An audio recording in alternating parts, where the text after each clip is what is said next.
Hey. Welcome back to 20SomethingsTV today. Today we have some pretty interesting, controversial, diverse topics. We are going to be talking, followed by my guest. Please welcome them. They are here in the studio with me now. All right. So, the first topic of the week today, we have a 10-year-old girl of color named Embiid. She was arrested in Honolulu, Hawaii, because she drew a portrait picture of her bully. And the 10-year-old girl is diagnosed with ADHD. People do believe her rights were violated. She was detained, handcuffed, and taken into custody without any parental consent. And the police did not charge any crimes against her. The police officer says that she was basically not being serious during the moment leading up to her arrest. She was being curious and asked a question of wondering how jail would be like. Mind you, this is a 10-year-old girl. Now, the parents of the drawn bully, or the person that was bullying Embiid, basically the parents called and said, we need the cops here immediately. We want this resolved in a lawful manner. And Embiid wasn't threatening anyone during this time that she was at school. She wasn't being violent, but yet she was brought to jail in a squad car, gone through more trauma than she was already going through bullying. So what are your thoughts and opinions on this matter, basically, that's happening today? What 10-year-old gets handcuffed, arrested, and brought to jail? That's my biggest question. You were telling us about this, Elvis, and I'd read about it a little bit too before we started discussing it. And my first question that popped in my head again was, how old is this girl? And then you reiterated that she's 10 years old. What 10-year-old goes to jail? That makes no sense. Unless she really wanted to know what a cop car looks like, or maybe what jail is like, and they were using it as a learning, experience. I really hope this is not seriously she was taken to jail because of what was done. That's no 10-year-old is being taken to jail. But I mean, that's kind of what they did. They just took her out of school and took her to jail. The mom was contacted by the school previously to that when the incident happened. And they had told mom that she had drawn the picture of another kid that was bullying her, but that they were considering getting the police involved. But mom had expressed that as soon as she got to school, the police were already there. So why will you tell mom that you were considering the police getting involved and ask her to go to the school and talk about it? And then you get there as a parent and you already have the police waiting for your child, and you're trying to talk to see and find information to see what exactly is going on. And then you're not even able to be in the same room with your daughter on top of that. I don't think the way the situation was handled was appropriate. I don't see anything being written either in terms of why are you not acknowledging that this girl was getting bullied? You're just acknowledging the fact that she drew a picture of her bully. So we need to look further into that, and I hope the school is actually looking further into that. Yeah, have we heard anything about her bully at all? I'm just wondering. I don't think so. All we have that I have read upon is that the parents of the bullied were just very upset about the situation. But you think about what a logical punishment is for something that's wrong. Let's not even use this specific situation. A 10-year-old gets in trouble at school. Maybe they kicked the kickball at someone's head. They were pinching someone. They were teasing someone. What are the logical consequences you give? Maybe you don't get to go to recess. Maybe you get some extra homework. Maybe you write an apology letter. Maybe you get, and this is intense at that age, maybe you get an in-school detention or suspension. We have to sit in the office during the day. why are the police involved? I don't understand why still. And they're not releasing the picture either. They're not showing the picture. Yeah, they gave her like some weird name. Like, I don't know. I don't know why. I don't think it's against the law to like draw someone, even if it's like in a joking manner, making fun of them. Like how many like newspaper artists or comic artists like draw people in a joking way, and like they don't get arrested. Like I don't think there's no reason. Like if you call the police and like, yeah, someone drew a picture of my kid, and they're 10 years old, I want them arrested. They would get hung up on. They would get arrested for clogging up an emergency line, for calling the cops. Like I don't know how that even happened in the first place. How someone called the cops and they come down here and get this kid who drew a picture, and then they just went along with it. Like, yeah, of course we'll do that. We'll waste time and resources and money to arrest some kid. Like it makes no sense. Yeah, I start to think, where's the healing in this? If the daughter is getting bullied and the parents of the bully isn't confronting either at least the school or the parents, then where's the confrontation in this? If you're just going to bring the law and not have a parent to parent or teacher to parent or any kind of resolution, where does the healing come into play if all you're doing is making it a worse experience for the 10-year-old that is going to school and being bullied every day? It's just more trauma and experiencing more just disturbing things. Why her? Well, they keep saying on the articles is because she is Black, pretty much. That's what they're calling. They titled the article 10-year-old Black girl gets arrested for drawing a picture of her bully. And I believe the parents are trying to bring out the fact that there might be some racial biases along the decisions that the school made to contact the police. Because again, we're all puzzled in the sense of like, why does this has to be the consequence for a picture?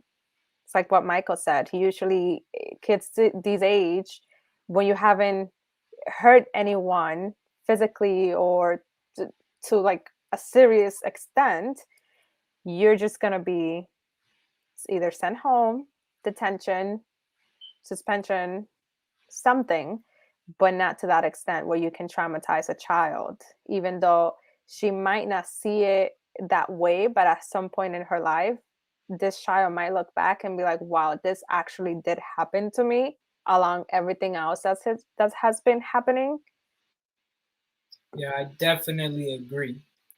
And to move on from this topic, we do have to talk about local news as national news.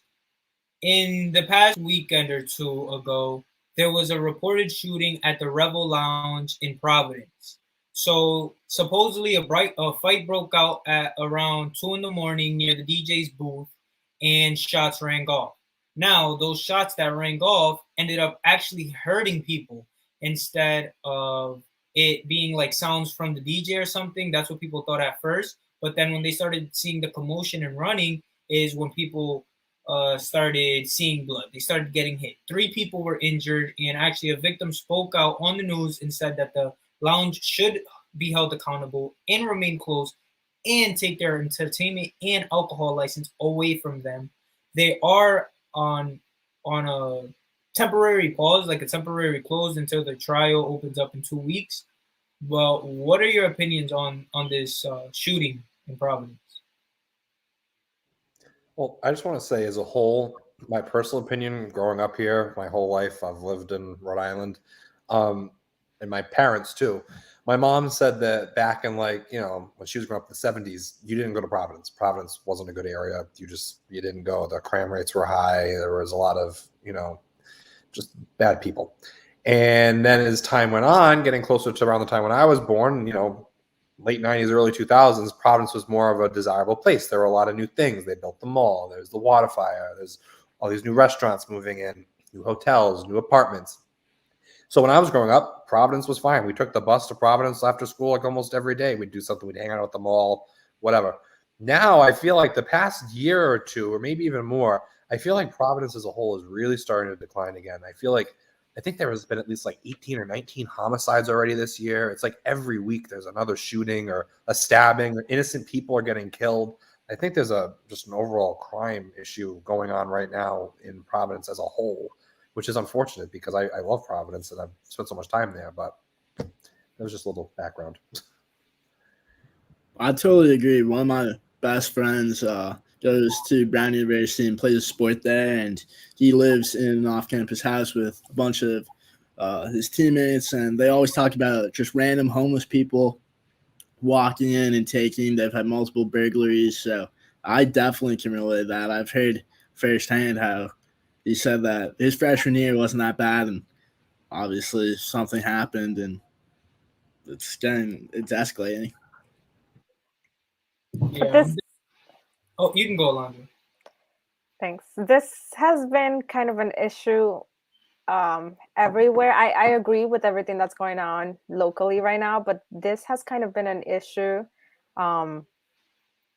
for many places with clubs, which is kind of weird because when you go to clubs, they usually have scanners. They scan you, they pat you down, whatever it is that they do. But yet these things still manage to happen.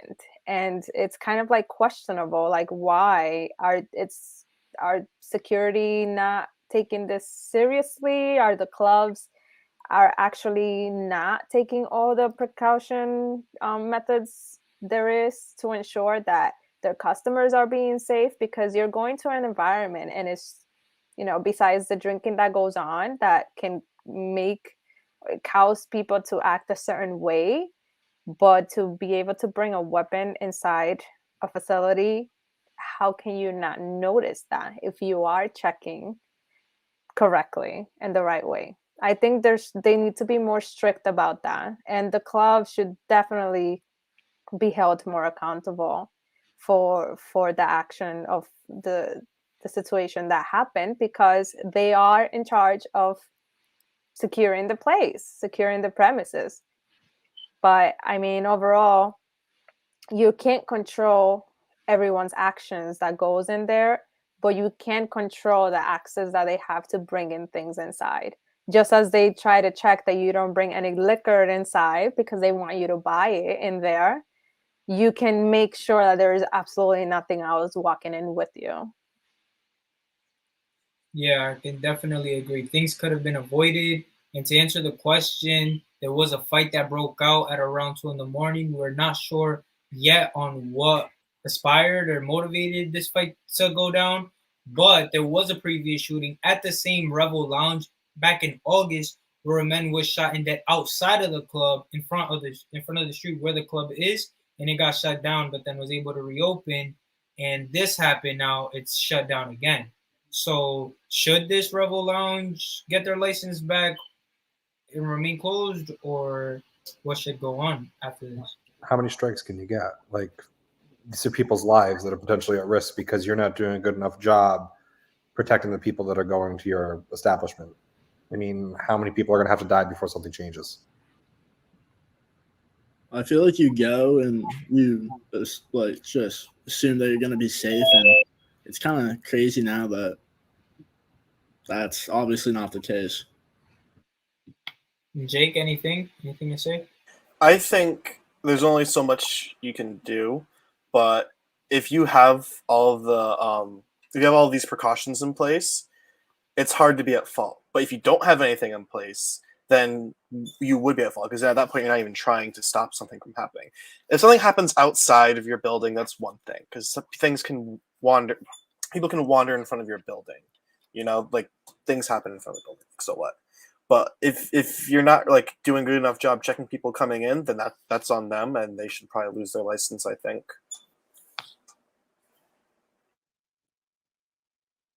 Got to turn your mic on, Elvis. Sorry about that, but what I was saying was I definitely agree with you, Jake. Now to move on, we are going to talk about the national news about Brian Laundrie.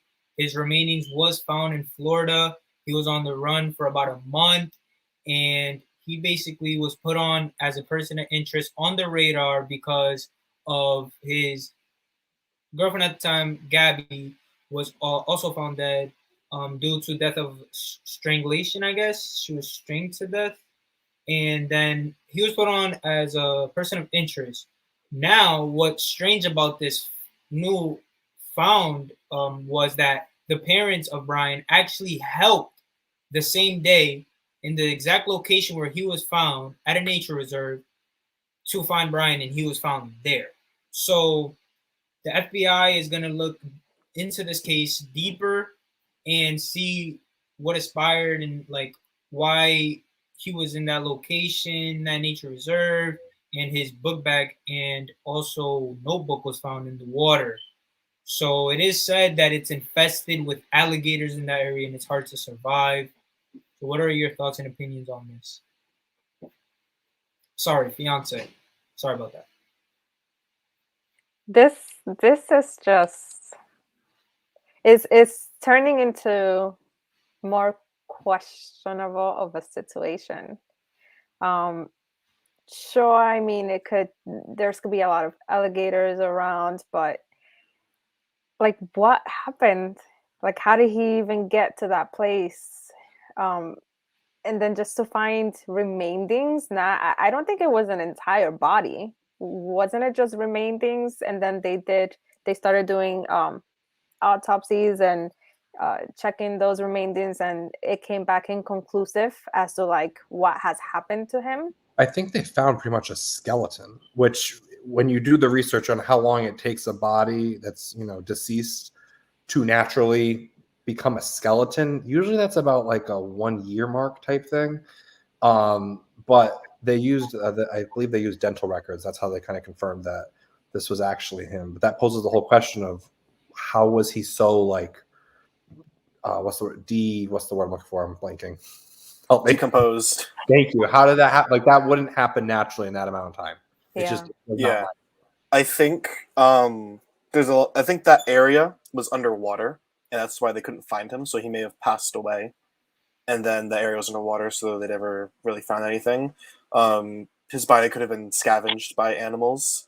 If it was a gator, the remains would have just been like if this was like a full complete skeleton that's just lying down, then it's possible that he was scavenged by some other kind of animals. But if it was like an alligator or something, that probably wouldn't have left too much behind. So there are still a lot of questions because no one knows how he died. He was just found, and they haven't released that yet. So that's the issue. Correct me if I'm wrong. Didn't like the FBI was looking for him for a month or so, right? But his parents are the ones that said, "Hey, let's check out over here wherever they're finding him," and then they just happened to find him that day. Yeah, I think it's because like I said, that area was underwater for most of the initial search, and are his parents in the FBI? Like the parents know more than what they want to say, and it goes back to something that was mentioned, I think, by the other group, that like to what extent are parents going to go to protect their child no matter what they've done. And I think that their way maybe of protecting him was not saying where he was, and maybe he was still in some sort of way in touch with them, and maybe he let them know that he wasn't in a good place. We don't know the cause of his death, but it could have been either him taking on his life himself, or having an accident, or who knows what else. But I think that the parents kind of knew a lot more than what they want to say. I saw that. I think it was also weird that I've seen that there's no funeral. It says that they're not going to be held a funeral. And I don't know. I think, I agree. I also agree with Michael. It's definitely very fishy, everything about it. It just shows how much like what lies will do and how far lies will go. There's no closure.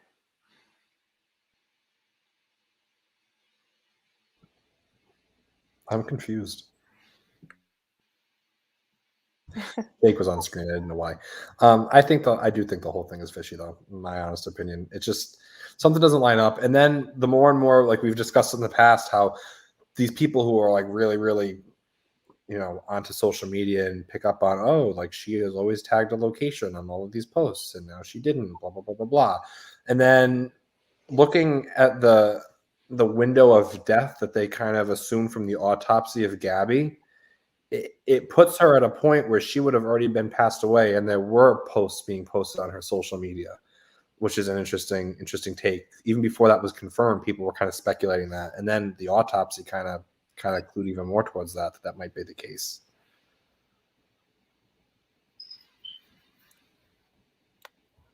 Yeah. So if there is no further comments, that does wrap up the show for today. I do appreciate everyone at home viewing, and see you next week on 20 Somethings TV. Peace.